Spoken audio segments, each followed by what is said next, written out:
ये आकाशवाणी है। कार्यक्रम मंथन में प्रस्तुत है अमृत महोत्सव, कोविड टीकाकरण, पोषण माह और टीबी मुक्त भारत अभियान पर विशेष चर्चा। इसमें भाग ले रहे हैं टीकाकरण पर राष्ट्रीय तकनीकी सलाहकार समूह के अध्यक्ष डॉक्टर N.K. अरोड़ा और आकाशवाणी संवाददाता नवीन सक्सेना। नमस्कार डॉक्टर अरोड़ा, आज के इस कार्यक्रम में आपका बहुत बहुत स्वागत है। जैसा कि इस बार का हमारा विषय है, उसमें सबसे पहले आज हम बात करेंगे पोषण अभियान की। डॉक्टर अरोड़ा, समग्र पोषण के लिए प्रधानमंत्री जी ने एक व्यापक योजना पोषण अभियान एक तैयार की थी, जिसे पूरे देश में अपनाया गया। हम इसके बारे में आपसे विस्तार से जानना चाहेंगे। धन्यवाद नवीन जी, मुझे आमंत्रित करने के लिए। पोषण हमारे सब लोगों के लिए एक बहुत महत्वपूर्ण मसला है कि पिछले 30-35 साल में जहां हमारी आर्थिक उन्नति बहुत तेजी से हुई है और आज हम दुनिया की 5वीं बड़ी अर्थव्यवस्था हैं, लेकिन एक बहुत बड़ा हमारा जो हिस्सा है, प्रपोर्शन है, वो कुपोषित है। और ये खास तौर पे बच्चों में, छोटे बच्चों में, 5 साल से कम के जो बच्चे हैं और महिलाएं हैं, उनमें ये एक समस्या है जिससे कि हम सब भारत जूझ रहा है। और प्रधानमंत्री जी के नेतृत्व में ये एक बहुत महत्वपूर्ण कार्यक्रम शुरू किया गया है कि पोषण जो है हमारे जीवन के लिए महत्वपूर्ण ही नहीं है, हमारी क्वालिटी और गुणवत्ता, जीवन की गुणवत्ता के लिए महत्वपूर्ण है। और साथ ही साथ ये महत्वपूर्ण है कि जो हमारी उत्पादकता है व्यक्ति, वो भी हमारे पोषण से जुड़ी हुई है। और यही कारण है कि पोषण पे विशेष ध्यान दिया गया और पिछला जो महीना 1 से 30 सितंबर के बीच में पोषण माह किया गया है। और पोषण का जो मुख्य मुद्दा है, खाने की चीजें हमारे यहाँ सब उपलब्ध हैं और समय के साथ जैसे जैसे घर में एक आमदनी बढ़ी है, तो लोगों को ये जानने की जरूरी है कि पोषण सबसे महत्वपूर्ण है, खासतौर पे बच्चों का और महिलाओं का। कई बार हम लोग ज्यादा तवज्जो उन चीजों पे देते हैं जो हमें बाहर रहन सहन के खर्चा ज्यादा करते हैं, लेकिन खाने पे उतना खर्चा या खाने की तरफ ध्यान देने की जो जरूरत है वो की कमी रहती है। और दूसरा, अच्छा पोषण बनाए रखने के लिए ज्यादा पैसों की जरूरत नहीं है, ज्यादा जरूरत है जानकारी की कि हमारे रोजमर्रा के जीवन में जो हम जहाँ रहते हैं वहाँ पर क्या चीजें उपलब्ध हैं, और अगर हम उनको सही मिश्रण बना करके उन चीजों को उनका भोजन करते हैं, उनको खाते हैं, तो कुपोषण नहीं होने की संभावना है और या कुपोषण से बचा जा सकता है। तो इन बातों का ध्यान रखना है। चाहे अगर माँ है तो बच्चे को अपना दूध जरूर पिलाना है, जब बच्चा 6 महीने का हो जाए तो उसका ऊपरी आहार देना है। इसी तरीके से जो हमारी किशोरी बच्चियां हैं और गर्भवती महिलाएं हैं, उनको क्या खाना है, इसके बारे में जानकारी रखना बहुत जरूरी। जी डॉक्टर अरोड़ा, कुपोषण की समस्या से निपटने के लिए तमाम कोशिशें की गई हैं सरकार की तरफ से, कई तरह की योजनाएं चलाई गई हैं। कुपोषण की समस्या से निपटने के लिए जमीनी समाधान आप कहाँ तक देखते हैं? पोषण का जो मुख्य मुद्दा है वो जानकारी का अभाव है। और एक बहुत महत्वपूर्ण मुद्दा निकल के आता है, वो चाहे देश का कोई भी हिस्सा हो, कि जो तेजी से एक जो वैश्वीकरण हुआ है, ग्लोबलाइजेशन हुआ है, और हम लोग एक दूसरे की देखा देखी जो हमारी ट्रेडिशनल जो खाने की आदतें हैं उसमें परिवर्तन आया है। एक बहुत बड़ा कारण ये होता है कि जो हम दूसरे की देखा देखी पश्चिम से आए जो खाने का आहार विहार है, उस पे अगर हम तवज्जो देते हैं तो कुपोषण होने की संभावना बढ़ जाती है। या तो बच्चे कमजोर हो जाते हैं या बच्चे मोटे हो जाते हैं, क्योंकि हम सोचते हैं कि वो उनको खाना पूरा मिल रहा है, ठीक मिल रहा है, लेकिन नहीं। तो जो हमारी जो ट्रेडिशनल खाने की जो तरीका है, उसकी सोच है, और मौसम के साथ जो खाना बदला जाता है और नई सब्जियां आती हैं, दालें बदल जाती हैं, और ये चीजें जरूरी हैं कि हमारे भोजन में हमारी जो ट्रेडिशनल सोच है उसके हिसाब से भोजन बनाए रखना चाहिए और उम्र के हिसाब से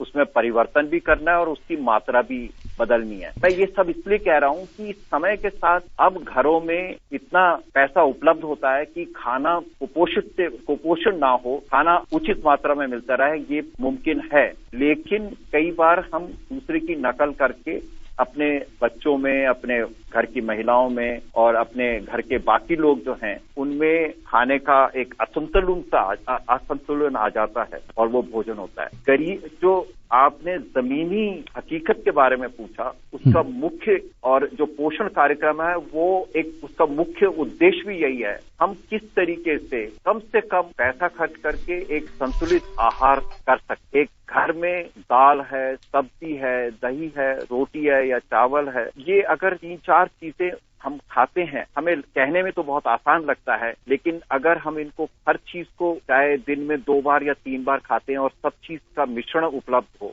और समय के साथ इसको बदला जाए कि आज मैंने एक तरह की सब्जी बनाई, कल दूसरी तरह की, और जरूरी नहीं कि सबसे महंगी सब्जी ली जाए या सबसे महंगी दाल ली जाए, लेकिन हमें क्योंकि प्रोटीन की मात्रा भी जरूरी होती है, हमें वसा की भी जरूरत होती है, हमें कार्बोहाइड्रेट की भी जरूरत होती है, और अगर हम बदल के करते हैं, हम इसको डाइटरी डाइवर्सिफिकेशन कहते हैं, तो हमें एक तो पोषण हमारा बना रहता है और दूसरा अनीमिया जैसी जो समस्या है, जो एक बड़ी मुंह बाएं खड़ी हुई है, उससे भी निजात होती है। यहाँ पर एक और पहलू जो बहुत महत्वपूर्ण है और जो पिछले 6-7 सालों में उस पर बहुत सारा काम किया गया है, और वो है स्वच्छ भारत। जब हमारे आसपास का वातावरण स्वच्छ होता है तो जो भी बच्चा खाएगा, बड़ा खाएगा, महिला खाएगी, पुरुष खाएगा, उसका वो खाना पचता है और शरीर पे उसका प्रभाव पड़ता है। अगर हमारा वातावरण दूषित है तो खाना भी ठीक से उसका डाइजेशन, उसका पाचन नहीं हो पाता और वो खाना वेस्ट हो जाता है। तो सफाई रखना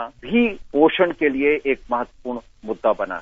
डॉक्टर अरोड़ा, इस समय वो में रिच फूड बहुत ज्यादा है, उनकी डाइट बहुत अच्छी है, लेकिन उसके बावजूद भी पोषण नहीं मिल पा रहा है और लोग ज्यादातर एनीमिक नजर आ रहे हैं, और विशेषकर महिलाएं। इस विषय पर हम आपसे विस्तार से जानना चाहेंगे। अब आपने बहुत अच्छा सवाल पूछा। रिच खाना मतलब हम लोगों ने खाना जो है में घी होगा, लेकिन सबसे बड़ी कमी अभी जो पूरे भारत में देखी जाती है और खास तौर में गरीब तबका है या लोअर मिडिल क्लास है, उसमें खाने में डाइवर्सिटी, विभिन्नता नहीं होती कि हमें हर खाने के अंदर कुछ चीजें ज्यादा होती हैं, कुछ चीजों की कमी होती है। कोई भी खाद्य पदार्थ हो, कोई भी सब्जी लेते हैं, तो अगर इस समय मौसम में 4 सब्जियां मेरे को उपलब्ध हैं तो मेरे को बदल के चारों खानी चाहिए। इसी तरीके से दालें हैं, जो मेरे को दाल उपलब्ध है और जिसको घर में बदल के बताएंगे, तो कुछ दालों में किसी चीज की कमी रहती है, किसी चीज में ज्यादा होती है।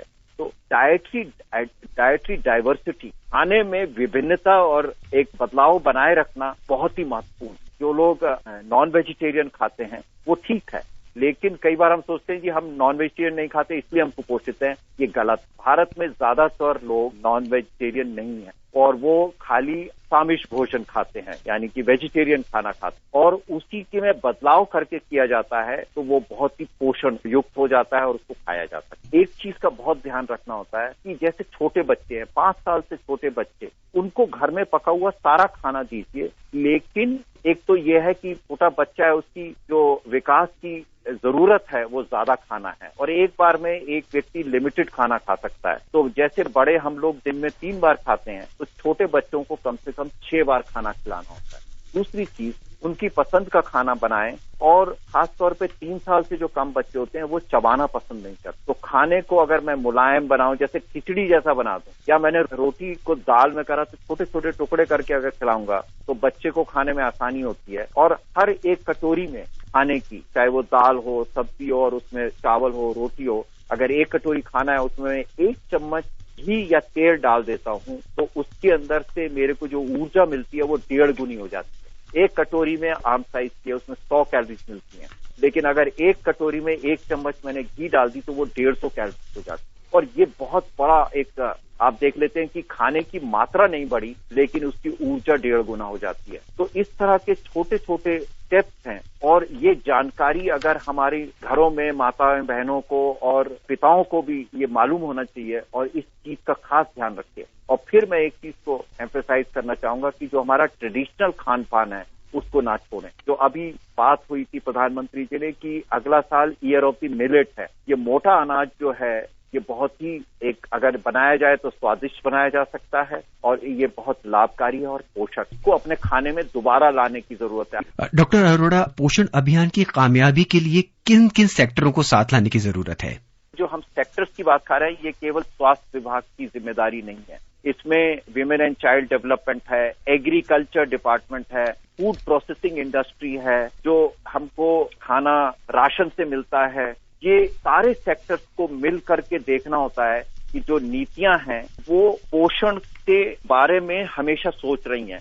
डॉक्टर अरोड़ा, अब हम टीबी मुक्त भारत अभियान के बारे में आपसे जानना चाहेंगे। टीबी एक ऐसी बीमारी है जिसे देश को मुक्त करने के लिए सरकार लगातार कदम उठा रही है। ऐसे कौन से कार्यक्रम हैं, कौन से नए कार्यक्रम हैं जो सरकार अब शुरू कर रही है?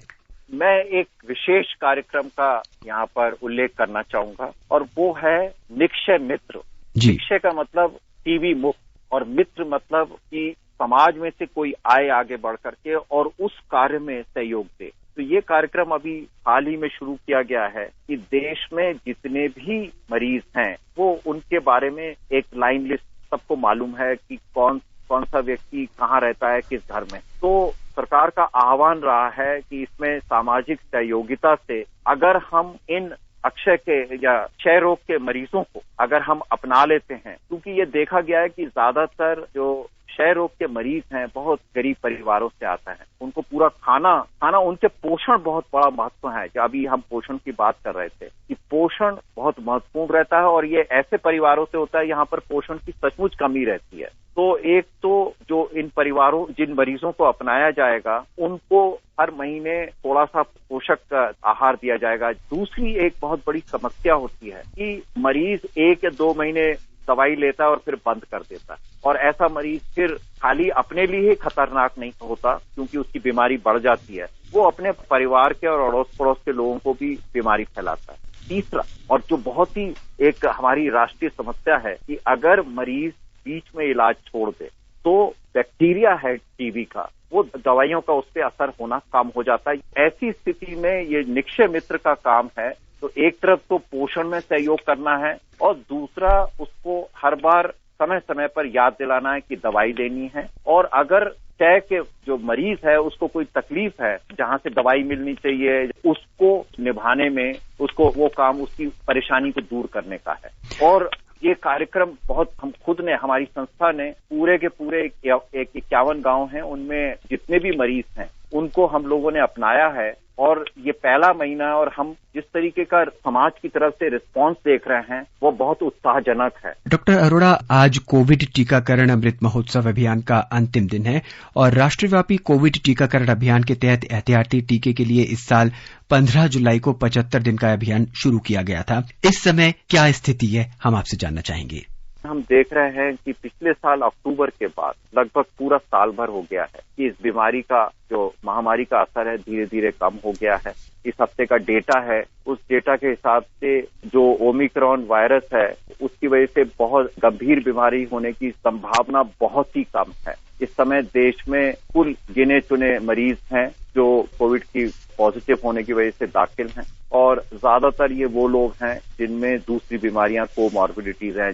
लेकिन स्वस्थ लोगों में और जिन्होंने टीका लगवाया है उनमें ये बीमारी होने की संभावना लगभग नहीं के बराबर है। संक्रमण तो हो जाता है, हल्की खांसी जुकाम की तरह बीमारी तो हो जाती है, लेकिन गंभीर बीमारी होने की संभावना लगभग ना के बराबर। तो कुल मिलाकर के अब हम देख रहे हैं कि देश में लगभग 3000 के आसपास केसेस रोजाना रिपोर्ट हो रहे हैं और मृत्यु का आंकड़ा 10-20-30 के आसपास रहता है। और इसका मुख्य कारण हमारे यहाँ ये है कि एक तो जो प्राथमिक टीकाकरण है वो 92-93% लोगों को लग चुका है, उससे बहुत सुरक्षा मिली है। और दूसरा, ज्यादातर लोगों को प्राकृतिक तौर पे भी कोविड का इन्फेक्शन हुआ है, खासतौर पे ओमिक्रॉन का। इसकी वजह से भी एक दोहरा प्रोटेक्शन या प्रतिरक्षण हो जाता है, इसको हाइब्रिड इम्यूनिटी कहते हैं। इस वजह से कुल मिलाकर के इस समय बीमारी काफी हल्की है। यहाँ पर मैं ये कहना चाहूंगा कि अभी भी एहतियातन टीका है वो उपलब्ध रहेगा। ये देशव्यापी अमृत काल में जो टीकाकरण किया गया था उसमें मुफ्त किया जा रहा था, लेकिन अभी भी बहुत कम दामों पर ये प्राइवेट संस्थानों में उपलब्ध रहेगा। तो मैं ये कहूंगा सबको कि अपना पोषण ट्रेडिशनल सिस्टम से अगर खाना खाएंगे तो वो अच्छा रहेगा। दूसरा, अगर किसी को घर में टीबी है तो पूरे घर वालों को जांच करानी है। डॉक्टर अरोड़ा, हमसे जुड़ने के लिए, विशेष राय और जानकारी हमारे साथ साझा करने के लिए आपका बहुत बहुत धन्यवाद। धन्यवाद नवीन। अभी आप सुन रहे थे अमृत महोत्सव के दौरान कोविड टीकाकरण पोषण माह और टीबी मुक्त भारत अभियान पर विशेष चर्चा। इसमें भाग ले रहे थे टीकाकरण पर राष्ट्रीय तकनीकी सलाहकार समूह के अध्यक्ष डॉक्टर N.K. अरोड़ा और आकाशवाणी संवाददाता नवीन सक्सेना। ये कार्यक्रम आकाशवाणी के समाचार सेवा प्रभाग द्वारा प्रस्तुत किया गया।